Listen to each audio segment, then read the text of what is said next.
Hey guys, and welcome to Little Blair Book. You know what time it is. Talking to you guys about Karen and the recent Married Unfiltered episode that came out. But I'm going to talk about Karen and her deniability causing issues in a marriage in future. Guys, if you are new to the channel, make sure you like, you share, you subscribe, you click on the bell button for a notification of the uploads. And for those of you who are returning as well, you got the minerals. You got the minerals. All right, cool. Let's talk about it. Don't forget as well, grab your merchandise, mineral gang. You understand? Send them back to the manufacturer. So we're talking to you guys about, obviously, Karen from Married at First Sight, season 11. And if you guys have followed me, you know I have done so many different videos on Karen. What I've been seeing, okay, has been a frustration, I think, for a lot of us, and I'm watching the show because as much as Karen may claim to have bad editing, you can't edit out what your actual partner says, which gives gravity and gives weight to the argument that many of us have had. If Miles keeps saying that he feels unloved, he feels like you don't give him emotional care, you can't voice words of affirmation, okay, then you going on to also admit it as well in the show to your friends, and then you come out and on the interviews and say, I got bad editing, that's not what I meant. I'm like, okay, but your husband done already said that you couldn't do this, and we saw you couldn't do this. And so the Unfiltered episode came out just a few days ago, and I wanted to review it. I know that the decision day has come, and I know they stuck together. I knew that from weeks before anyway, so I think from the beginning of the show I knew that, but it didn't stop me trying to still analyze them. And the reason why is because the decision day now means nothing. Marriage is a whole lifetime. It's not a show, it's a whole lifetime. If it was a show, then it's completely different, but it's a whole lifetime. So let's talk about it. I want to talk about denial. Denial here, I believe, for Karen is to avoid becoming the villain when you were the victim. We got introduced with Karen and her story about how her last boyfriend, cheated and had a baby. And what we didn't hear is a much deeper story about the traumatic effect it took hold of her. What we did hear was that I've been hurt, and I'm scared, to kind of open up because I've been hurt, right? And that's all we heard. But some of the behaviors from Karen during the course of the season, the constant questioning of the masculinity. Someone that gives me like that masculine energy that like I do want to submit to. I think like that's the piece of all the conversation. Now, as much as you might say editing, if you keep saying it, and I'm not even talking about the editing of masculinity when it comes to the depression issue, you kept on questioning him throughout. And you know what, I will do another video on this, but I just want to mention that because actually there's also an article that came out with Madame Noir. She spoke to Karen about a particular issue around it, and so I want to read something to you, and hopefully you guys can understand it. So it was a question. He says, do you think, let me just read this to you guys. It says here, let me just read it to you guys. It says, do you think you've learned anything about your perceptions of masculinity since you started this Married at First Sight journey? And Karen says, no, I don't think that I had to grow in that area. Hold up. Wait a minute. Sorry? Sis, you were questioning him on his masculinity throughout the course of the season, to the point the brother had to defend his own manhood and say, I am a man. So that tells me that you have a certain definition of masculinity, which you kept on drumming and drumming and drumming to the point where the man had to go and say, hey, I'm a man, You understand? So for you to say that you don't have any growing in that area concerns me. All right, cool. It says, from the viewer's perspective, it looks like I have a toxic or immature view of masculinity, but in reality, I do not. Viewers have not been shown how I truly feel about masculinity. Okay, wait a minute. Let us know what you truly feel. Then this is a place to do it. You're on an interview. Let us know what you truly feel about masculinity. Okay. She says, at least not at this point. I can't change what or how things were portrayed, but I can speak my truth. Now I want to pause here. How does she know at this point how she's edited into the show? When there was a previous article where she came out and said, I don't even watch the show. Karen, so do you watch the show or do you not watch the show? How do you know what you're being edited as unless you watch the actual show, sis? You understand? Yeah? How would you know that, at least not at this point, that you know that you're not portrayed in the right way? Unless you watch it yourself. And unless you know what's coming in the next episode, as if you watched it yourself, to know that, hey, here I explain masculinity. All right. She says, I can't change what or how things were portrayed, but I can speak my truth. I hate that masculinity was linked to my reaction of clinical depression. Can I be very honest? Have you, that was one episode that I said about that. After that, I've not said anything else. We've been speaking about what you've been saying after that. Yeah, that was one incident of you speaking about his masculinity. There are several instances after where you question the masculinity of Miles, question his manhood, to the point when he's talking to his own friend, he speaks about this, the fact that she questions my masculinity. He says it to Dr. Cow about questioning masculinity. He says it to you directly about your questioning his manhood. So, Karen, where are we getting it wrong? Where is the bad edit here? This sounds like a good case of what? Denial. And we're gonna discuss that in a second. She says, I also hate that it appears I view things like expressing emotions and communicating as less masculine when I do not. Well, sis, again, this is what Miles even said himself. I don't think she's ready for a progressive man like myself. Why? Because she views the way that I discuss about emotions as not so masculine. As it's a weakness almost, you know? And so we're not saying anything that he hasn't already said. He is saying these things and filling in the blanks. We filled it in from the very jump, but he's now filling it in the show. I'm sorry. Edit or not edit, the guy has spoken the truth, right? That's what he feels like. Okay, cool. Says, there is so much that's out of context on my views, but I'm excited to move forward in life and share more of my true feelings on topics like these post-show. Now, I want to be very, very clear. Notice that she didn't clear up actually the actual issue. She spoke about one incident. We're not discussing that. The whole season was there to be discussed about your behavior, about how you called him out on his masculinity. Why didn't you address that? Yeah, in the last episode that you spoke about masculinity, you discussed it with him about how you wanted to be put in your place, and also how as well you expected him to lead, have a plan, etc., etc. But we've seen previously in the last few episodes him trying to lead, it didn't work out so well, right? You called him unsafe, and so now he has to take a back burner and relax and wait on your decision making. You know, and so for me again, I'm gonna call this a healthy dose of denial, right? I say healthy. There's a slight toxicity to this denial, right? Why do we, when in denial, we don't acknowledge difficult situations? We bury our head in the sand. We try not to face the problem, and we downplay possible consequences of the actual issue.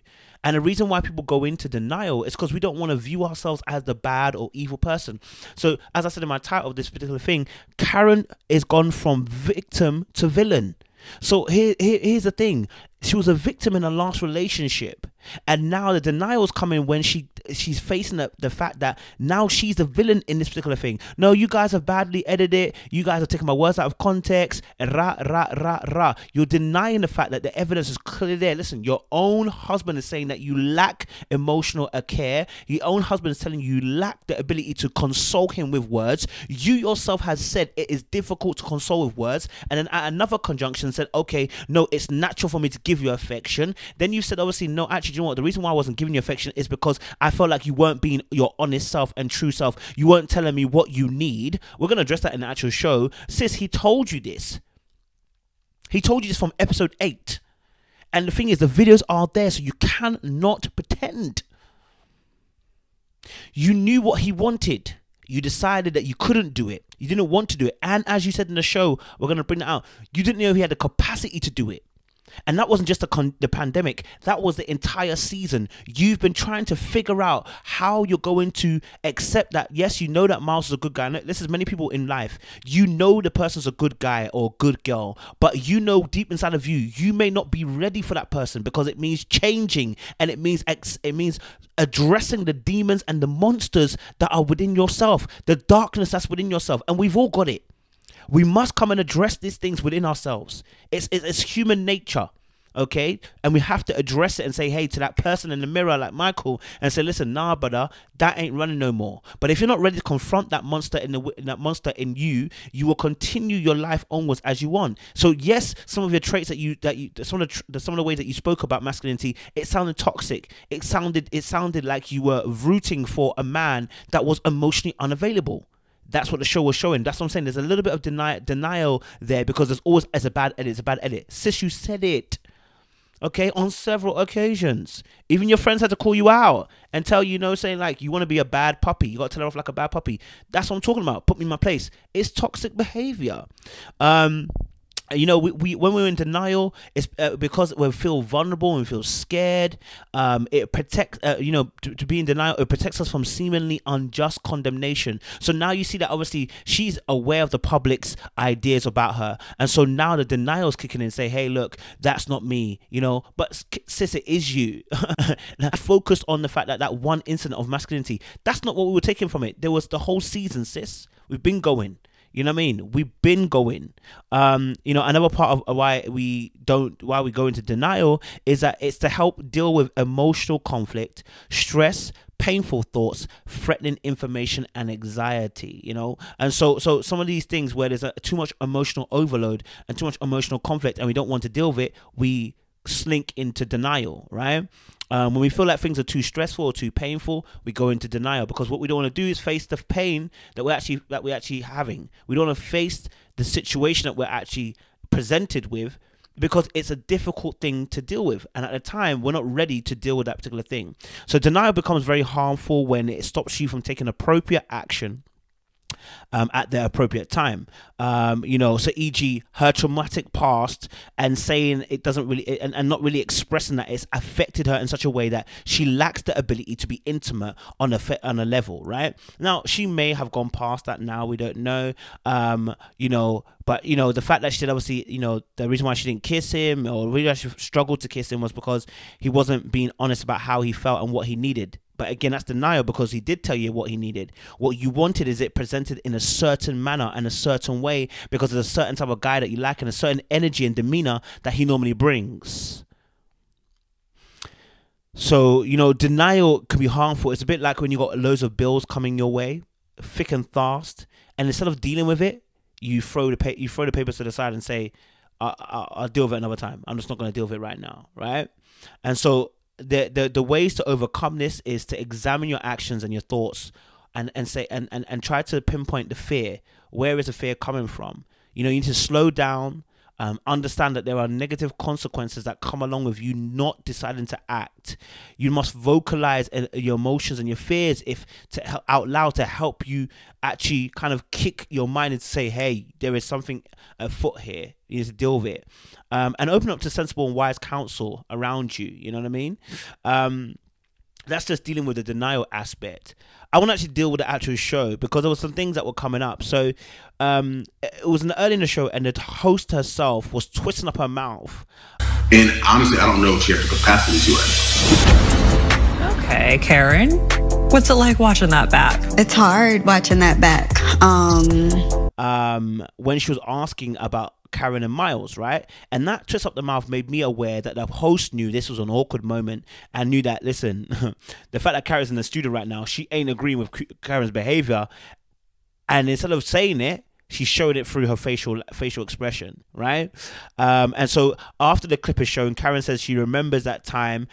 She was so stressed, and that's why she couldn't be able to be emotionally available. But it's like, Karen, you were like this from the beginning. Back, I remember that time, and I was so stressed out. I work in project management for a healthcare system.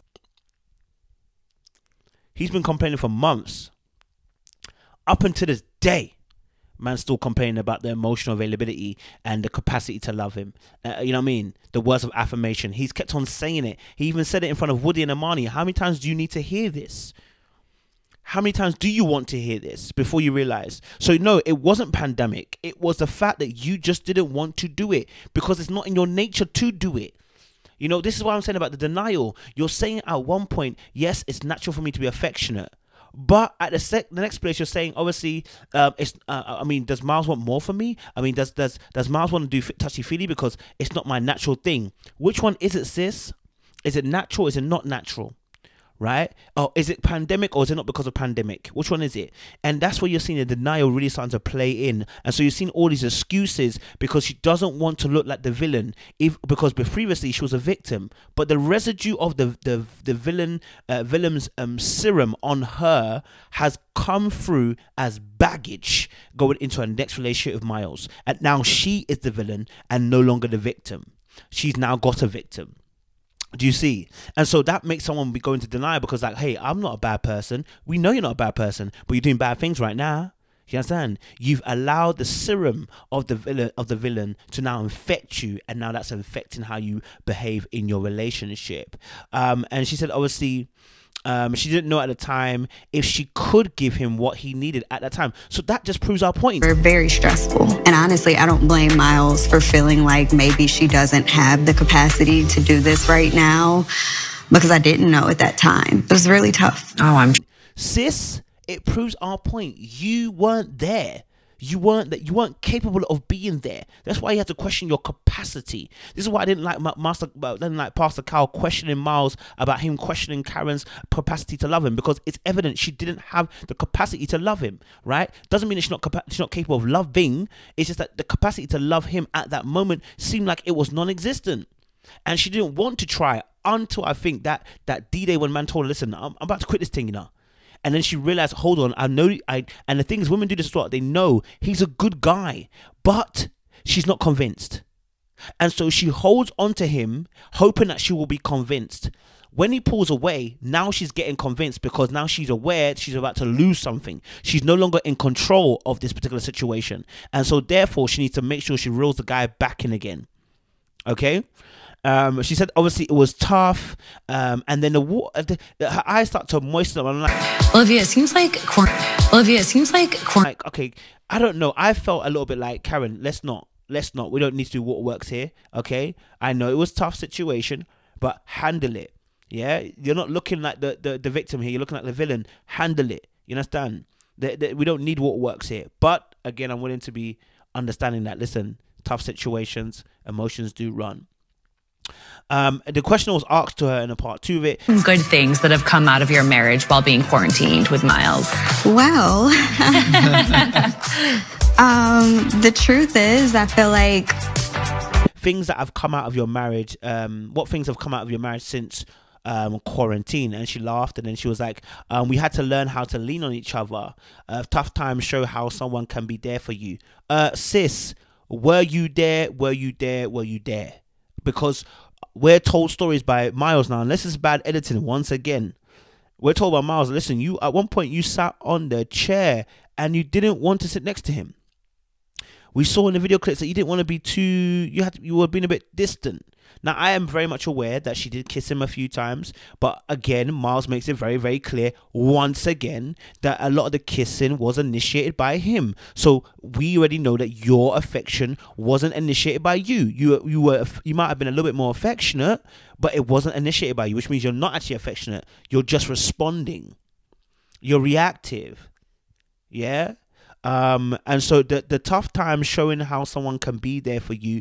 Yeah, Miles might have been there for you, but were you there for him is a question I'm asking. And the reason why I'm asking is because I'm not thinking about D-Day. I'm thinking about after this. I don't care if there's smiles and happy right now on their Instagram right now, because this is early doors. I'm thinking about the future, because damage has been done, and we're going to speak about that as well. That how when you say certain things, you cannot undo it, and it will not be undone. And so there's certain things you shouldn't say. You're oversharing. Too soon for anyone.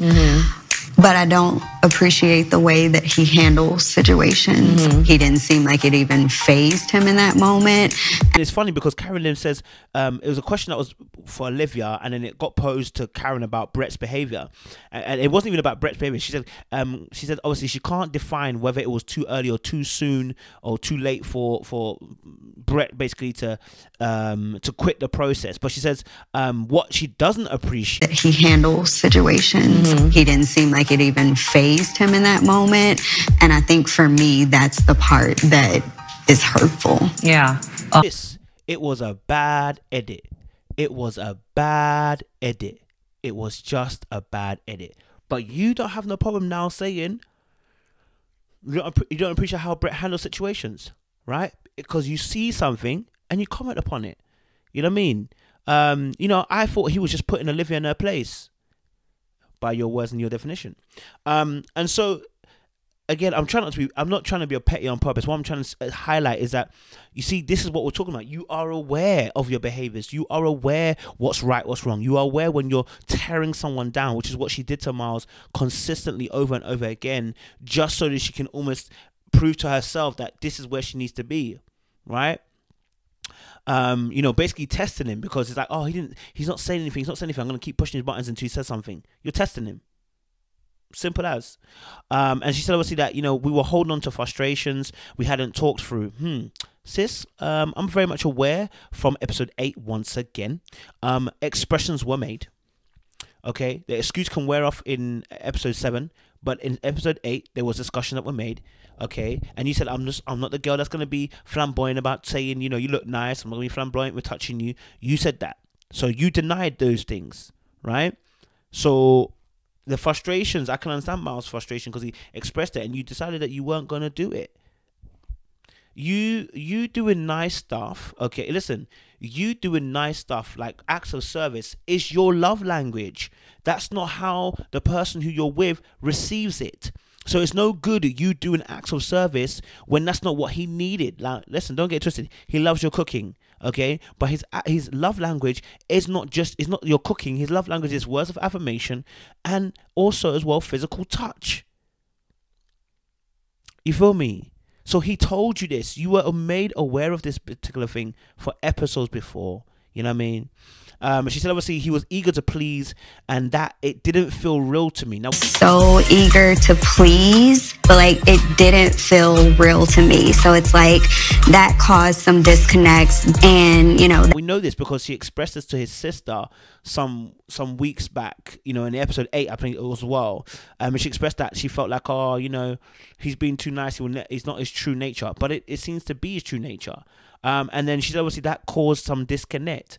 And the reason why it caused disconnect is because maybe you've gone from one extreme to the other. You've gone from the bad boy to the nice guy. And the nice guy right now looks too sweet because you're maybe expecting, when will this all end? When will the facade end? When will this guy turn into the ex that I had before previously? And that's what I'm saying about broken lenses, okay? That when they begin to take shape and form and begin to lead, they begin to confuse a lot of us. Us for the first time being able to sit down and tell each other how we were really feeling about everything. She said obviously it was the first time they could sit down and say how they felt. Again, episode 8, I'll point it out. And and what I would say is that even I don't say it, the last question I was asked was, how do you plan on adjusting your marriage moving forward? And she said one thing that's really been good is our communication and our commitment to figuring it out. And I was like, sis, figuring it out makes the point very clear. You're not convinced. You're not convinced. It's okay not to be okay. You know what I mean? She's not convinced, and therefore this thing that she's talking about is actually about trying to basically convince herself. That's what we're committed to, trying to make this work out, to try to figure this out. He's figured it out already. He wants you, he likes you, and all he's asked for is you to love him in this particular way. Between Miles and I is our communication. So I think just continuing to have that understanding and open-mindedness and just the commitment to figure it out. You had the issue. You've not been able to do it. You understand? So I know that obviously Siobhan is a certain masculine type. then you start questioning his masculinity. You know what I mean? His manhood. And look, any man that gets questioned on their manhood consistently, I'm telling you, man, resentment's building. Resentment's building. That's what I said to you. Like, this is something that might not come out now. It might come out in 5 years' time. Like, remembering that, fam, this person, this thought of me this way. Man, you know what? I won't say anything too tough. I'm not here to bash Karen. I just wanted to just kind of highlight some stuff because I really felt like it was the denial. There's a lot of denial there. And oftentimes, I think this is from childhood as well, traumas and stuff like that. Denial really kicks in. But like I said, it's when there's an overload of emotion that you can't handle, when you feel like you're stressed and there's pain coming your way too much, you know, it may be triggering certain, old events, etc. But yeah, I'm going to leave it there, guys. I'm going to leave it there. You guys, make sure you like, share, subscribe, leave a comment down below what your thoughts are. If you disagree, fantastic. If you agree, fantastic. We appreciate you staying locked, stay loaded, more love.